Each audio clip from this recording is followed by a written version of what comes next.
बिहार विधानसभा चुनाव खत्म हो चुका है। अब सबकी नजरें 14 नवंबर को आने वाले नतीजों पर टिकी हुई हैं।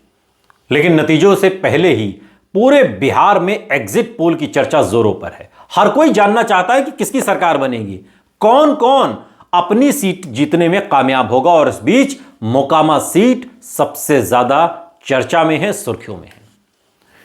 मोकामा सीट पर भी राजनीतिक माहौल गर्म है और इस सीट से जेडीयू के उम्मीदवार अनंत सिंह फिर से सुर्खियों में हैं और जेल में हैं। आप जानते हैं दुलारचंद यादव की हत्या के बाद उन्हें गिरफ्तार किया गया था, लेकिन इसके बावजूद उनके समर्थन में स्थानीय लोगों में जबरदस्त उत्साह दिख रहा है।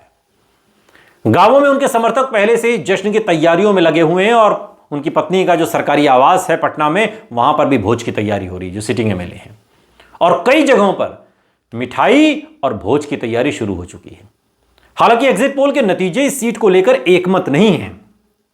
कुछ सर्वे एजेंसियों ने अनंत सिंह को बढ़त में बताया है, तो कुछ ने कड़ा मुकाबला या संभावित हार की भविष्यवाणी की है। जेवीसी एग्जिट पोल 2025 के मुताबिक मोकामा सीट पर अनंत सिंह आगे चल रहे हैं जेवीसी एग्जिट पोल में। और सर्वे का यह भी दावा है कि वो आरजेडी उम्मीदवार, महागठबंधन की उम्मीदवार वीणा देवी को पछाड़कर यह सीट जीत सकते हैं।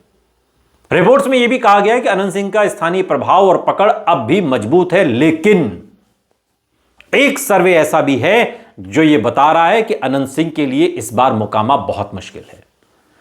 न्यूज पिंच और एआई पॉलिटिक्स के एक एग्जिट पोल ने इस सीट पर कड़ा मुकाबला बताया। कुछ रिपोर्ट्स में यह दावा किया गया है कि वीणा देवी यहां से बढ़त बना सकती हैं। अनंत सिंह के जेल जाने के बाद कुछ सिंपैथी वोट उनके साथ जुड़े हैं। वो सिंपैथी वोट जिन्हें लगता है कि अनंत सिंह वर्सेस वीणा देवी में वीणा देवी ज्यादा ठीक है। और दुलारचंद यादव के हत्याकांड के बाद जो वोट कहीं ना कहीं शिफ्ट हो रहा था दुलारचंद के रहते जनसुराज के पास, वो भी वीणा देवी के साथ जुड़ा है। इस एग्जिट पोल के हिसाब से मोकामा सीट अनंत सिंह हार रहे हैं, बहुत मुश्किल है।